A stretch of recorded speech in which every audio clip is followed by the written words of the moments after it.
Hello, welcome to the video. കഴിഞ്ഞ നമ്മളുടെ വീഡിയോയിൽ ബിൽറ്റ് ഇൻ ഫങ്ഷൻസിനെ പറ്റിയിട്ട് സ്റ്റാർട്ട് ചെയ്യാമെന്ന് പറഞ്ഞിട്ടുണ്ടായിരുന്നു. അപ്പോൾ യൂസർ ഡിഫൈൻ ഫങ്ഷൻ ഓൾമോസ്റ്റ് നമ്മൾ കഴിഞ്ഞ വീഡിയോയിൽ ചെയ്ത് കഴിഞ്ഞതാണ്.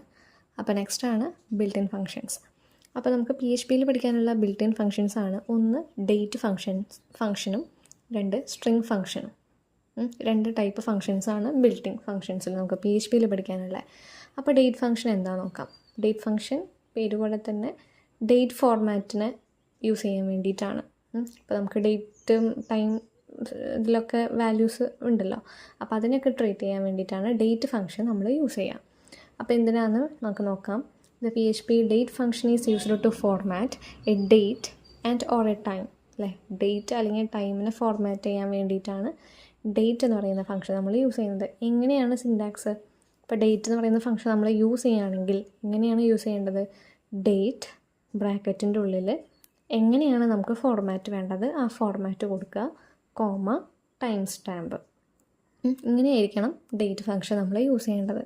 അപ്പോൾ ബിൽറ്റ് ഇൻ ആയതുകൊണ്ട് തന്നെ നമ്മൾ കൊടുക്കുന്ന അതേ ഇതിൽ തന്നെ നമുക്ക് ഔട്ട്പുട്ട് കിട്ടും.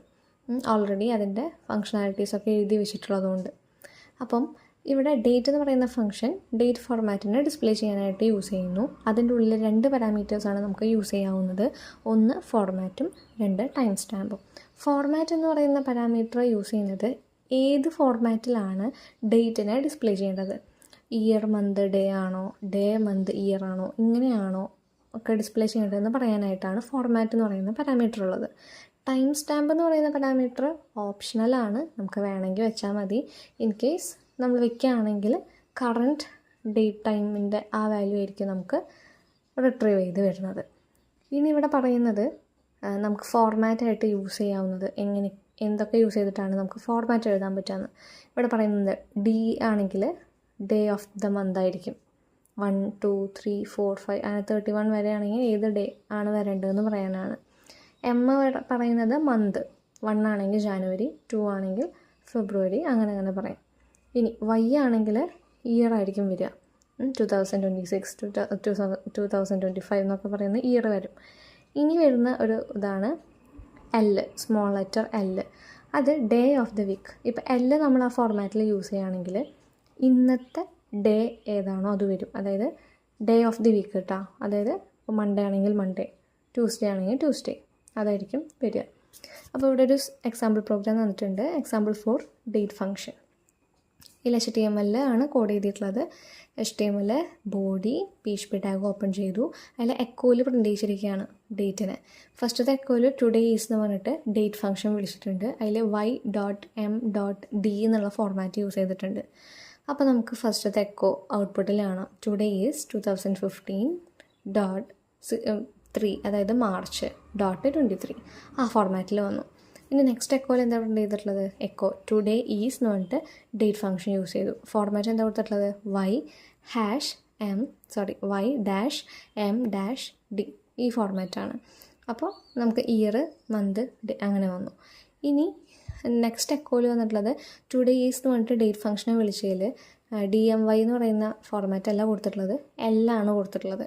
അപ്പോൾ എന്ത് വന്നു? ടുഡേ ഈസ് മൺഡേ, അതായത് current day of the week ഏതാണോ അതാണ് ഡിസ്പ്ലേ ചെയ്യുക. അതിനുശേഷം PHP ടാഗ് ക്ലോസ് ചെയ്തു, ബോഡി ക്ലോസ് ചെയ്തു, HTML ക്ലോസ് ചെയ്തു. അപ്പോൾ ഇതാണ് ഡേറ്റ് ഫങ്ഷൻ. നെക്സ്റ്റ് വരുന്നതാണ് സ്ട്രിങ് ഫങ്ഷൻസ്. നമ്മൾ കുറേ പഠിച്ചിട്ടുള്ളതാണ്.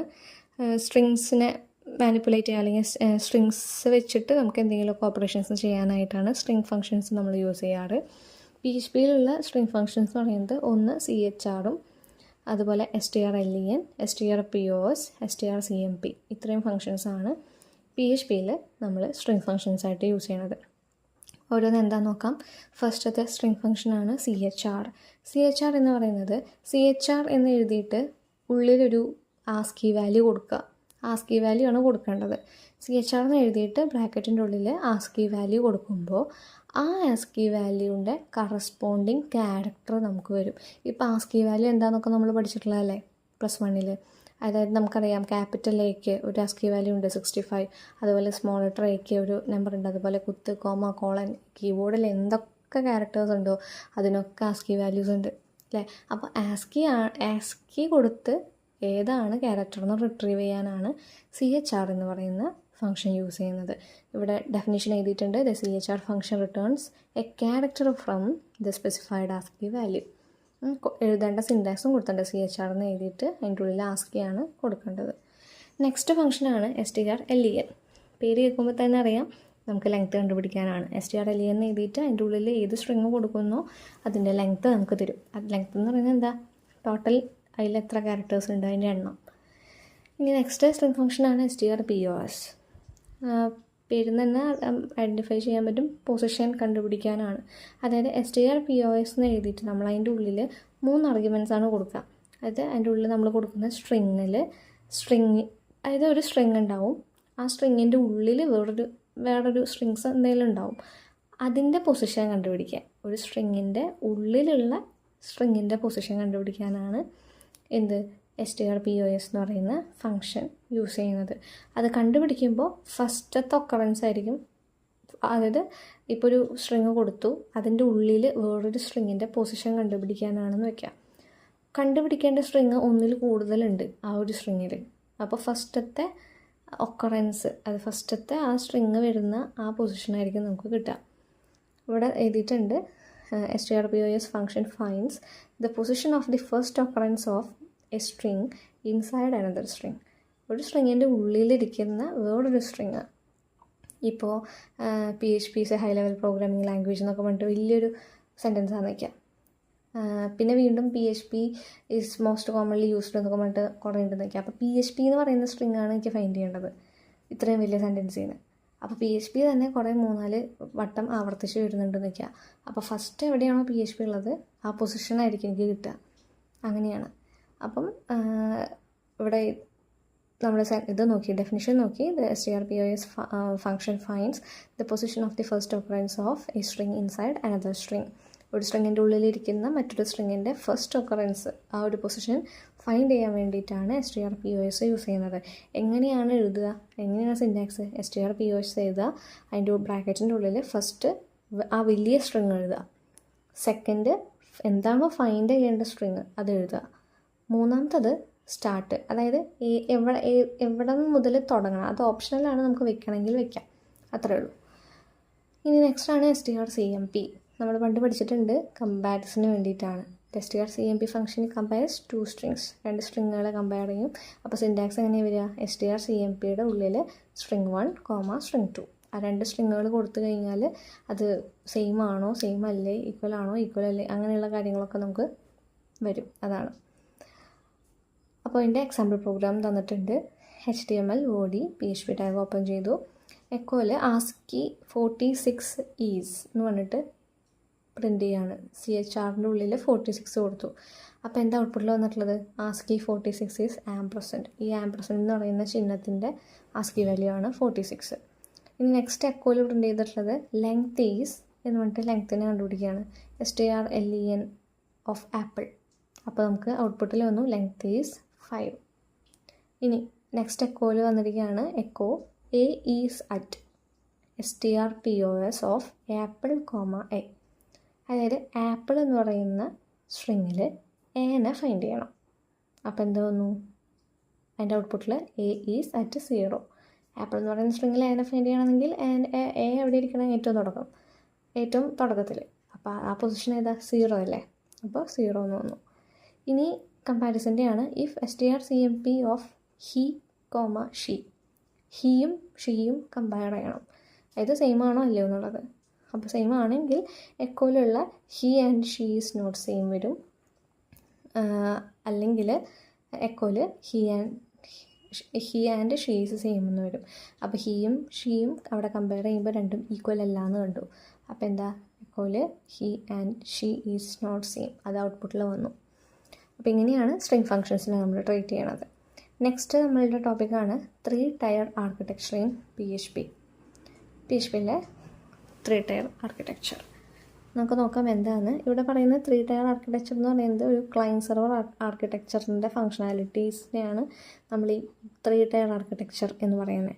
അതായത് PHPയിൽ ഇപ്പോൾ നമുക്കറിയാം PHP യൂസ് ചെയ്തിട്ട് നമുക്ക് വെബ്സൈറ്റ് ഉണ്ടാക്കാം, ബാക്ക്ഗ്രൗണ്ട് പ്രോഗ്രാമിംഗ് റണ്ണിങ് ചെയ്യും, അവിടുന്ന് ഔട്ട്പുട്ട് നമുക്ക് വെബ്സൈറ്റിൽ കാണാം. അങ്ങനെയാണ് അല്ലേ ക്ലയൻറ്റ് സെർവർ തമ്മിലുള്ള കമ്മ്യൂണിക്കേഷന് യൂസ് ചെയ്യുന്ന ഒരു പ്രോഗ്രാമിംഗ് ലാംഗ്വേജാണ് PHP എന്നുള്ളത് നമുക്ക് അറിയാവുന്ന കാര്യമാണ്. അവിടെ യൂസർ ഇൻ്റർഫേസ് ഉണ്ട്, അതായത് ബ്രൗസറിൽ നമുക്ക് ഡാറ്റ കാണാൻ പറ്റുന്നുണ്ട്, അതുപോലെ ഒരു പ്രോഗ്രാം അവിടെ റൺ ചെയ്യുന്നുണ്ട്, അതുപോലെ ഡാറ്റ ഉണ്ടെങ്കിൽ ഡാറ്റനെ അവിടെ സ്റ്റോർ ചെയ്യുന്നുണ്ട്. അപ്പോൾ ഇതിനെയൊക്കെ സെപ്പറേറ്റഡ് ലെയേഴ്സ് ആക്കി വെച്ചിരിക്കുകയാണ് ഈ ആർക്കിടെക്ചറിൽ.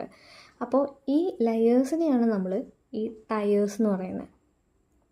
മനസ്സിലായോ? ഓരോ ഫങ്ഷണാലിറ്റീസും ഓരോരോ സെപ്പറേറ്റഡ് ലെയേഴ്സാണ്. ഇത്തരത്തിലുള്ള ഈ ലെയേഴ്സിനെയാണ് നമ്മൾ ടയേഴ്സ് എന്ന് വിശേഷിപ്പിക്കുന്നത്. അപ്പോൾ ഓരോ ടയേഴ്സും ഓരോ സിംഗിൾ മെഷീൻസിലാണ് ലൊക്കേറ്റഡ് ആയിട്ടിരിക്കുന്നത്. ഇനി ഡിഫറെൻറ്റ് ടയേഴ്സ് ആണുള്ളെങ്കിൽ അത് ഫിസിക്കലി സെപ്പറേറ്റ് കമ്പ്യൂട്ടേഴ്സിലായിരിക്കും ഈ ഡിഫറെൻറ്റ് ടയേഴ്സ് ലൊക്കേറ്റ് ചെയ്തിട്ടുണ്ടാവുക. അപ്പം എന്തിനാണ് ഇങ്ങനെ ഡിഫറെൻറ്റ് കമ്പ്യൂട്ടേഴ്സിൽ അല്ലെങ്കിൽ ഡിഫറെൻറ്റ് ലൊക്കേഷൻസിൽ ഇങ്ങനെ വെക്കുന്നത്?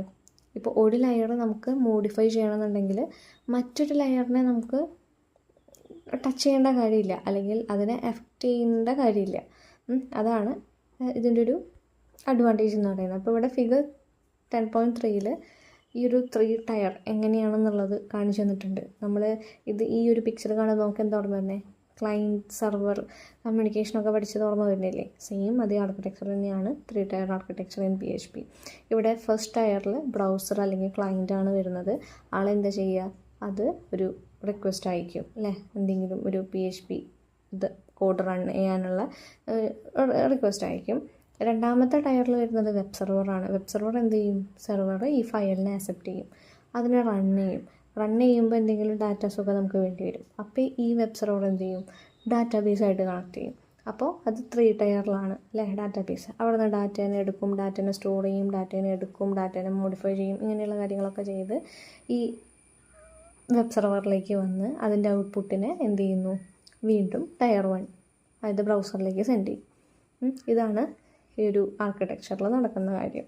അപ്പോൾ ഓരോ ടയറിലും എന്താണ് ചെയ്യുന്നതെന്ന് അവിടെ എഴുതിയിട്ടുണ്ട്. Tier 1, tier 2, tier 3. നമ്മളിപ്പോൾ പറഞ്ഞ കാര്യങ്ങൾ തന്നെയാണ് ഇവിടെ പറയുന്നത്. ടയർ 1 എന്ന് പറയുന്നത് ഒരു റിക്വസ്റ്റിനെ എന്ത് ചെയ്യുന്നു? സെൻഡ് ചെയ്യുന്നു.